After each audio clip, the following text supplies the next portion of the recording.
Alexandre Wizy, porte-parole du PS et sénateur de l'Oise, et puis Éléonore Carrois, députée Ensemble pour la République des Français établis hors de France. Bonsoir. J'ai tout de suite une petite question pour vous, Jean-Didier Berger, parce qu'on vient d'entendre dans le journal de Cécile cette réunion demain à Matignon avec tous les représentants du socle commun à l'appel de Sébastien Lecornu. Est-ce que les Républicains iront à cette réunion? Écoutez, oui, j'imagine que personne n'est opposé à la discussion. Nous avons toujours fait preuve d'un maximum de bonne volonté, que ce soit après la dissolution ratée, après la nomination de François Bayrou et une feuille de route très peu claire, malgré le vote de confiance que personne n'attendait. Donc même dans ces conditions aujourd'hui très difficiles. Qui irait? Bruno Retailleau irait? Parce qu'il n'avait pas l'air très enclin à s'y rendre. Nous verrons qui s'y rendra pour nous représenter. Mais en tout cas, l'état d'esprit reste le même. Ce que nous souhaitons, c'est faire en sorte que les choses avancent pour la France.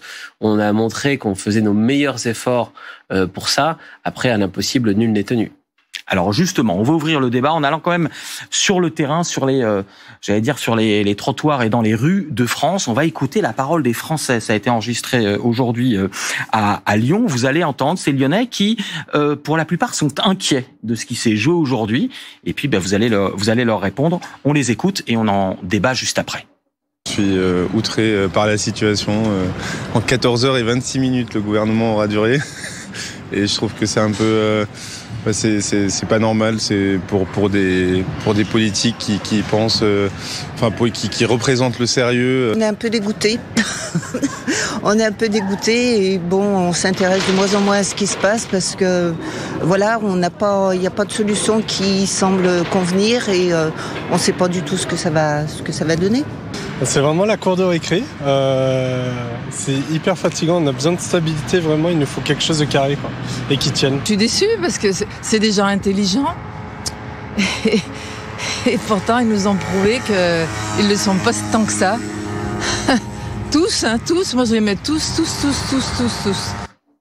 Éléonore Carrois, et puis de toute façon, vous trois, vous allez réagir. Cours de récré, pourtant les hommes et les femmes politiques sont des gens a priori intelligents, et là, ils ne le montrent pas. Qu'est-ce que vous avez envie de répondre à ces Français qui s'inquiètent? Et moi, je les comprends parfaitement. Moi, je parle avec ma famille, je parle avec les gens qui m'entourent. Tout le monde est excédé, les gens se demandent ce qui se passe.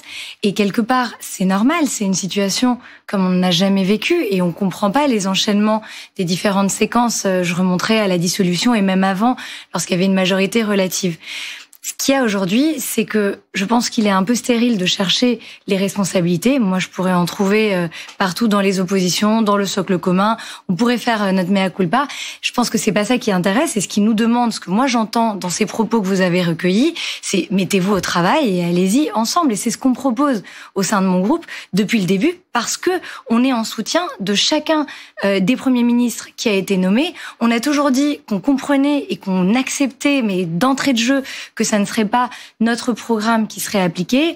Sébastien Lecornu a reçu... C'est pas votre programme qui sera appliqué, mais non. On a l'impression qu'on reprend les mêmes et qu'on recommence. Emmanuel Macron ne fait que renommer des premiers ministres issus du bloc central. Mais non, parce que Michel Barnier n'était pas dans le bloc central. Et je peux vous dire que moi, par exemple, j'avais un LR en face de moi lors des 3 le socle commun, dans ce cas-là. Mais le socle commun, on en parle comme si c'était un truc qui existait depuis toujours. Le socle commun, ça existe depuis quelques mois pour créer une forme de stabilité, pour permettre...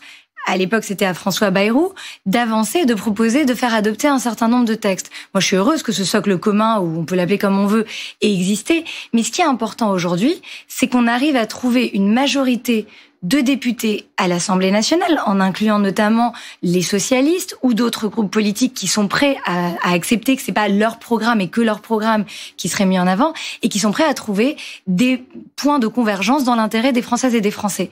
Et je terminerai par ça, c'est possible. Moi, à l'Assemblée nationale, je suis à la Commission des Affaires étrangères. Je suis moins sur les questions budgétaires et sociales que sur les questions internationales, sur les questions écologiques. Eh bien, je ne porte que des textes en transpartisan. Les amendements que je dépose pendant l'examen du budget, alors après, c'est toujours des 49.3, j'espère justement que ça ne sera pas le cas cette année, c'est des amendements que j'ai réussi à faire signer par des députés d'autres groupes que le mien et par des députés qui ne sont pas des députés des Français de l'étranger ou qui n'ont pas forcément les mêmes intérêts que moi. Et je pense que c'est ça le travail parlementaire et que c'est ce qu'on doit faire faire. Alors aujourd'hui, on est tous à se demander ce qui va se passer. Moi, je dis, regardons vers l'avant, parce qu'on le doit aux Françaises et aux Français qu'on écoutait à l'instant, et en fait, à tous ceux qui composent ce grand pays dont moi, je suis fière d'être une des représentantes. Alexandre Wizy. Non, mais pour repartir de ce que vous avez dit et pour reprendre des mots qui sont pas les miens, mais qui sont quelqu'un de votre camp, qui sont ceux de Gabriel Attal ce soir, le problème et le point de départ, c'est qu'il y a une forme d'acharnement du président de la République à garder par devers lui et par devers les siens le pouvoir. Nous, on essaye dans ce milieu-là de trouver des solutions. D'ailleurs, l'année dernière, lorsqu'il a fallu, pour la première fois de l'histoire de cette République, trouver une non-censure dans l'opposition, les socialistes ont fait le boulot. Ce qu'on constate aujourd'hui, c'est que ce soit François Bayrou, que ça a été Le Cornu, sur le fond, les socialistes, on ne peut pas s'y retrouver. On n'arrive pas à s'y retrouver parce qu'en fait, la promesse de compromis, dans les faits, elle se matérialise pas. Donc nous, on revient. Aujourd'hui, à travers, on a regardé le spectacle comme tout le monde. Enfin, je veux dire, nous, on était au balcon. On n'était pas dans cette affaire-là. On a vu Bruno Retailleau faire un tweet rageur en pleine nuit pour expliquer qu'il quittait le gouvernement. On a compris que c'était parce qu'il y avait Bruno Le Maire qui était revenu et puis que la feuille de route qu'il avait lui-même validée finalement ne lui allait plus. Enfin, on a regardé tout ça avec la même consternation que les autres. Et donc, nous, on arrive avec une proposition finalement assez simple, qui est celle qu'on défendait il y a quelques semaines. Et peut-être qu'il faut qu'Emmanuel Macron arrête cet acharnement à nommer l'un des siens et se dise que la solution, c'est peut-être de retourner à ce qu'était le vote de 2024 et de nommer un Premier ministre de gauche qui serait... Même sans majorité, qui aura les mêmes problèmes à l'Assemblée. Qui aura les mêmes problèmes et qui, à la fois, nous, on prône le compromis, on l'a prouvé de l'autre côté quand on a fait l'accord de non-censure, et qui, en plus, dit que on part évidemment de notre proposition, de nos idées, mais que on sait qu'on devra faire des compromis à la Chambre, notamment avec les forces qui ont fait Front Républicain lors de cette élection, puisqu'on a nos électeurs de premier, mais aussi de second tour. Donc on comprend tout ça, et on le comprend depuis longtemps. Donc nous, on en revient à la proposition qu'on a faite. Ce pays veut du changement. Il faut que ce soit marqué par le Premier ministre et le gouvernement, mais que ce gouvernement-là sera conduit à faire des compromis. Il sera contraint par ce qu'est la Chambre aujourd'hui. Et puis nous écartons aussi, c'est vrai, les solutions qui pour nous n'en sont pas. Si vous imaginez une nouvelle élection présidentielle dans 35 jours, sous la menace des marchés financiers, vous trouvez que c'est le cadre d'un débat démocratique serein pour réussir à redonner une direction au pays? Il faut faire avec ce qu'il y a aujourd'hui en place, il faut faire avec cette Assemblée. Donc on propose d'essayer de trouver des solutions dans ce cadre-là. Jean-Didier Berger, justement, on parlait de Bruno Retailleau. Est-ce que Bruno Retailleau a pas fait voler en éclats un attelage qui déjà était pas très très vaillant, j'en conviens, mais aujourd'hui certains disent Bruno Retailleau a ajouté de l'instabilité alors que c'était déjà pas brillant. Non, je pense que Bruno Retailleau, il a tiré les conclusions de la situation. À un moment donné, on peut pas nous demander d'accepter tout et n'importe quoi. Quand on nous promet la rupture sur le fond comme sur la forme et que finalement 80% du gouvernement est reconduit à l'identique et que ce qui est ajouté, c'est des ministres. Un certain nombre de ministres venant des rangs LR. C'est pas un problème de personne. Pour un parti qui a fait, bien la preuve que les Républicains ont fait 7% pour un parti qui est la dernière législative. Pour un parti qui, député et sénateur compris, est la première force parlementaire de notre pays. Et si vraiment on pense qu'on peut faire sans le parti Les Républicains pour mettre en place la stabilité. Force, vous incluez les sénateurs, bien sûr. Et oui, bien sûr. Il vous a pas échappé que le Sénat est quand même le pôle de stabilité des institutions de la République et que pour voter une copie budgétaire qui tienne la route, on a besoin qu'elle passe par le Sénat et qu'elle soit examinée avec la bienveillance du Sénat pour que finalement ensuite, dans le cadre d'une commission mixte paritaire, on puisse trouver un accord qui tienne la route. Donc il faut être clair.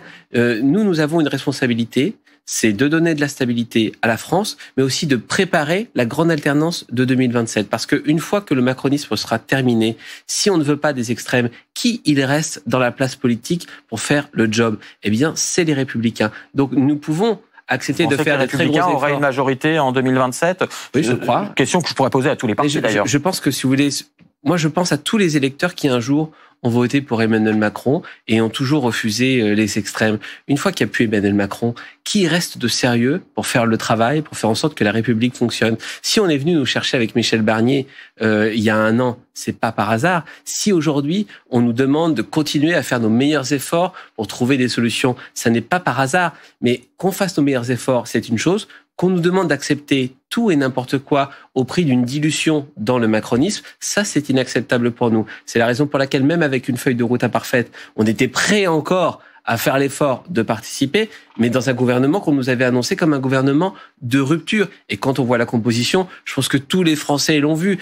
Aucun Français ne s'est dit « Oh là là, quel gouvernement de rupture !» Incroyable les nouvelles nominations. Et ça, tous les partis l'ont dit. Alors maintenant, j'aimerais juste, parce que c'est ce qui intéresse nos téléspectateurs, en attendant d'autres échéances, on en a parlé dans le plateau précédent, éventuellement une nouvelle dissolution, démission d'Emmanuel Macron, pourquoi pas, mais en attendant, il y a des jours de négociations à venir, il y a peut-être encore une chance de stabilité. Vous avez mentionné tout à l'heure les lignes rouges des uns et des autres. C'est ce qu'a dit également Sébastien Lecornu, qui met ça sur le compte, qui met le refus des uns et des autres sur le compte de ne pas vouloir bouger sur leur ligne rouge. On l'écoute, Sébastien Lecornu, et on va voir après pourquoi ces lignes sont visiblement pas tellement compatibles les uns avec les autres. On écoute le Premier ministre démissionnaire.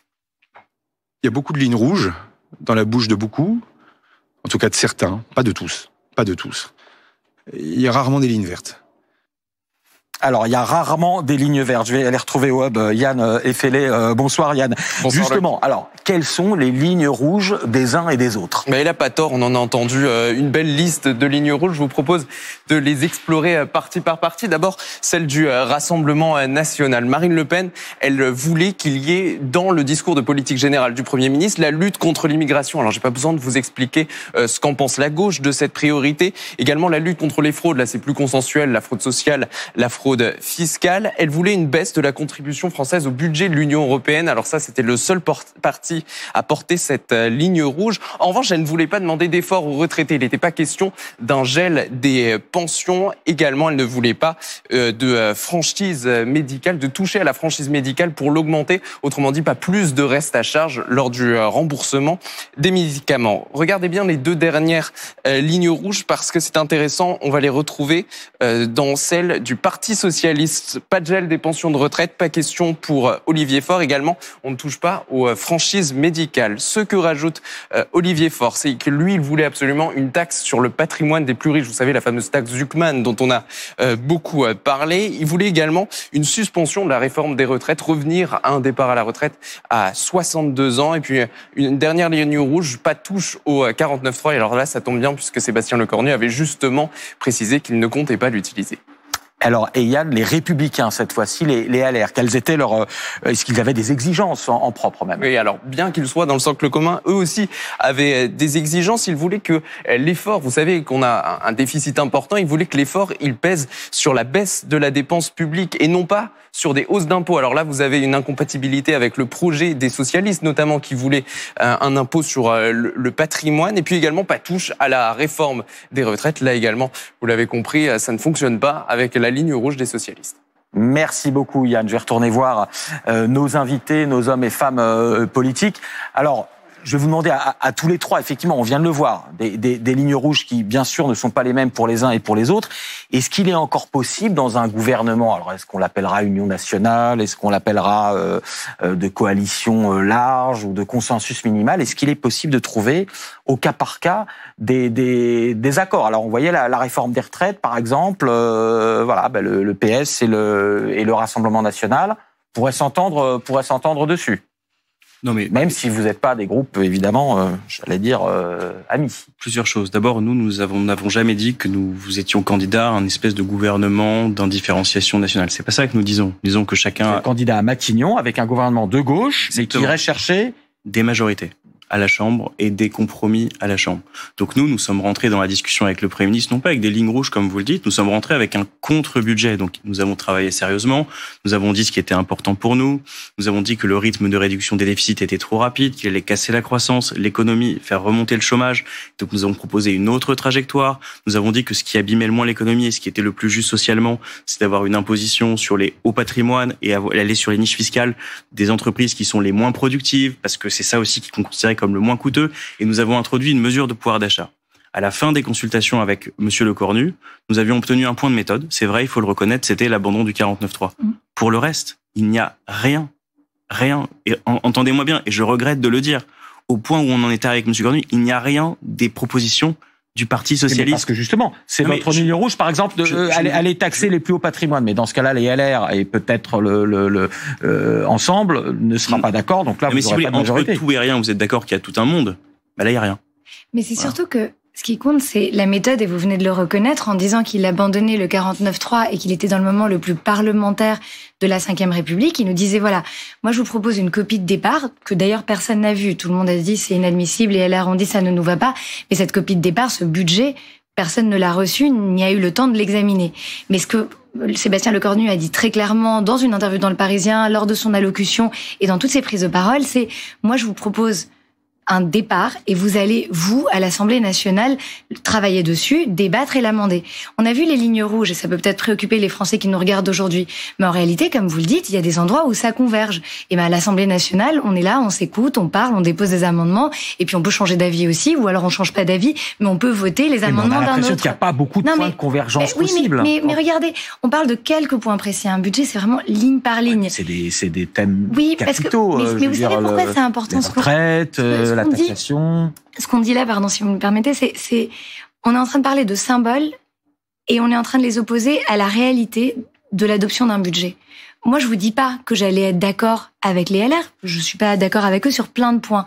Mais en revanche, ce qu'on a pu faire jusqu'à présent dans ce socle commun, c'est avancer et voter ensemble un certain nombre de choses. Je le fais aussi avec les socialistes, je l'ai fait avec des écolos, et c'est possible. Donc on peut pas à la fois dire, on veut que ce soit le Parlement qui reprenne la main, on va les laisser faire, et les parlementaires que nous sommes dire, c'est très bien, allons-y, et dire, ah non, mais alors le budget qu'on nous présente ne nous plaît pas, donc on n'y va pas, ou alors les noms des personnes qui sont nommées ne nous vont pas, alors on n'y va pas. Bon, on m'a pas demandé mon avis sur les nominations, mais à un moment donné, moi, ce que je me suis dit, et là où j'étais plutôt rassurée, c'est pas de 49.3, débat à l'Assemblée, allons-y, et j'avais mes amendements qui sont prêts d'ailleurs, que j'espère pouvoir déposer prochainement. Jean-Didier Barger. Il y a plusieurs choses. D'abord, on n'est pas dans une bulle. La France n'est pas seule. Elle est regardée par les marchés financiers, elle est regardée par les instances de l'Union européenne, et nous avons pris des engagements vis-à-vis de ces instances. Nous avons fixé à la France comme objectif de revenir à 3% de déficit d'ici à 2029. Moi, j'ai regardé avec attention le plan proposé par le Parti socialiste. Il comporte autant de recettes supplémentaires que de dépenses, et nous n'arrivons même pas à la moitié des économies recherchées. Comment est-ce qu'on peut dire qu'on va proposer une autre trajectoire comme si c'était quelque chose qui pouvait se valoir par rapport à la trajectoire présentée et validée par la France et validée par les instances de l'Union européenne? Si nous n'arrivons pas à faire ces économies aujourd'hui, la France va avoir, d'ici à 3 ans, 100 milliards d'euros d'intérêts de la dette par an. Comment est-ce qu'on va accepter ça? Comment est-ce qu'on va accepter que cet argent soit plus important que le budget qu'on consacre à nos enfants dans les écoles, au budget de la défense? Ça n'est pas possible. Donc, tout ce qui ne va pas dans le sens des intérêts de la France, nous ne pouvons pas l'accepter. C'est pas simplement des différences d'opinion. Je vous entends, pour vous, ça n'est pas l'intérêt de la France, mais vous avez tous les trois des opinions différentes. Mais non, mais et aucun de vous n'est majoritaire. Pardon, on fait comment? Ce n'est pas une opinion. Nous avons des obligations. Ensuite, si tout le monde s'accordait à dire qu'il faut atteindre ces 44 milliards d'économies pour cette année, ce qui déjà est peu au regard de ce qu'il faudrait faire, et qu'ensuite on ait des divergences sur la façon de les atteindre, c'est une chose. Mais là, il n'y a pas d'accord sur l'objectif. Et ensuite, à l'intérieur du socle commun, où je pense que nous sommes plutôt d'accord pour atteindre cet objectif des 44 milliards, quand on voit que il n'y a pas de feuille de route claire, il n'y a pas de calendrier législatif précis, Madame Carrois a dit, à juste titre, le Premier ministre a dit on va laisser de côté le 49.3 pour laisser l'Assemblée décider. Sauf que ça veut dire que le gouvernement, il ne garde plus qu'un seul pouvoir, celui de proposition à travers les projets de loi déposés par le gouvernement. Et s'il n'y a pas à cet égard de calendrier précis, il n'y a qu'un seul point sur lequel le Premier ministre s'est engagé, c'est la loi fraude au début de l'automne, en même temps, en parallèle du budget. C'est très bien, mais qu'adviendra-t-il du projet de loi pour réformer l'assurance maladie? Qu'adviendrait-il du projet de loi pour réformer l'assurance chômage? Qu'adviendra-t-il des projets de loi pour réformer toutes les dépenses liées à l'immigration massive dans notre pays? Nous ne pouvons pas nous engager les yeux fermés et signer un blanc-seing. Mais d'accord, mais Alexandre Wizy et puis Éléonore Carrois, vous n'êtes pas d'accord sur tout, ça c'est normal, c'est la politique. Mais comment on fait? Aucun d'entre vous n'a la majorité. Mais vous voyez, ce qui est très intéressant, c'est que du côté des Républicains, la réponse est tout à fait différente que celle que nous avons formulée, par exemple. C'est-à-dire que vous dites, nous avons des obligations européennes. Demandez à M. Bellamy, vous verrez que ça fait des années que le cadre européen, tout le monde s'est copieusement assis dessus et qu'aujourd'hui, la question, c'est de créer les conditions pour avoir un budget qui permette à la France de ne pas rentrer en récession, d'apprendre de ce qui s'est passé au moment des crises souveraines en 2014 et donc de ne pas verser dans une austérité panique qui cassera la croissance, qui cassera le carnet de commandes des entreprises. Donc vous voyez, nous rentrons en discussion en expliquant quelle est notre vision de la société, en disant que nous sommes ouverts à l'idée de compromis. En face, il nous est dit, vous avez des obligations, vous avez signé des papiers au niveau de l'Union européenne que personne n'a respecté depuis 10 ans, mais parce que, non, je finis là-dessus, mais parce que, pour le coup, ça n'arrange pas les Républicains, eh bien, il faut en faire ainsi. Mais c'est vrai que, de toute manière, gageons aussi qu'avec les Républicains, on a vous poser une question. Bien sûr, mais je vais finir là-dessus. Rapidement, il nous reste le mot de la fin. On a un sujet depuis longtemps. Voyez-vous, moi, là où j'habite, dans ma commune, il y avait avant un député LR qui a refusé de faire front républicain par rapport à un membre, d'ailleurs, un médecin urgentiste du Parti communiste qui était candidat face au RN, et le RN est passé au second tour. Donc, en fait, on n'est déjà pas dans le même cadre de départ que les Républicains. Donc, moi, je crois que les compromis, je le redis, sont peut-être possibles avec certaines personnes du bloc central et notamment ceux qui ont fait Front républicain, mais que évidemment le point de départ c'est le changement. Et donc, le si on fait moins d'économies, on va atteindre les 3%. Le point de départ. Quelle année? Non, mais j'aimerais bien que vous répondiez à cette question. Donc, vous retardez de 3 ans on sait la réduction.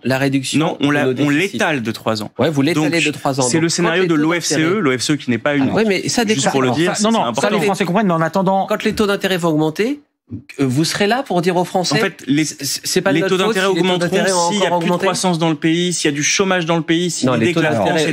Éléonore Carrois, vraiment, le mot de la fin, il nous reste quelques secondes. Dans les jours qui viennent, c'est ce qui doit se passer. C'est-à-dire qu'ils sont pas d'accord, mais ils débattent et ils vont finalement. Vous savez comment vous demandez tout à l'heure comment ça se résout? Ça se résout par le vote. Et les forces à l'Assemblée, elles votent et à un moment donné, les lois elles passent ou elles passent pas. Et vous y croyez encore pour les? Mais il faut y croire. Il faut y croire. On n'a pas le choix. Aujourd'hui, on va pas demander à mes deux collègues de se mettre d'accord. Ils ont des convictions différentes et moi je ne pense pas comme eux. Mais en revanche, de nous enlever la possibilité de débattre et de trouver des majorités au Parlement, je pense que ça ne serait pas dans l'intérêt des Françaises et des Français. Donc j'espère sincèrement qu'on va y arriver. Je vous pose une question. Vraiment en 10 secondes parce qu'on déborde déjà. Est-ce que vous comprenez que vous ne pouvez plus être le point d'appui au niveau du Premier ministre, à partir duquel on travaille? Est-ce que vous comprenez? On n'a pas demandé à avoir un Premier ministre. Alors, est-ce que je vous pose la question? Est-ce que vous comprenez qu'on ne peut pas travailler à partir d'une initiative qui, de démission en censure, pour l'instant, n'a prouvé qu'une chose, c'est-à-dire l'incapacité à produire du compromis. Est-ce que vous comprenez qu'on a besoin d'un point d'appui qui marque pour les Français le changement? Est-ce que ça vraiment le mot de la fin, Éléonore Carrois, parce qu'on doit y aller. Le changement, c'est aussi un changement d'attitude de votre part. C'est tellement facile d'être dans l'opposition. Excusez-moi. À un moment donné, pardon, si vous voulez co-construire. Oui, vous avez aussi censuré Michel Barnier. Mais pourquoi? Mais arrêtons de regarder dans le rétroviseur. Vous reviendrez en plateau. De toute façon, d'ici 48 heures, il y aura de nouvelles échéances. On aura l'occasion de se revoir. Merci pour ce débat extrêmement instructif.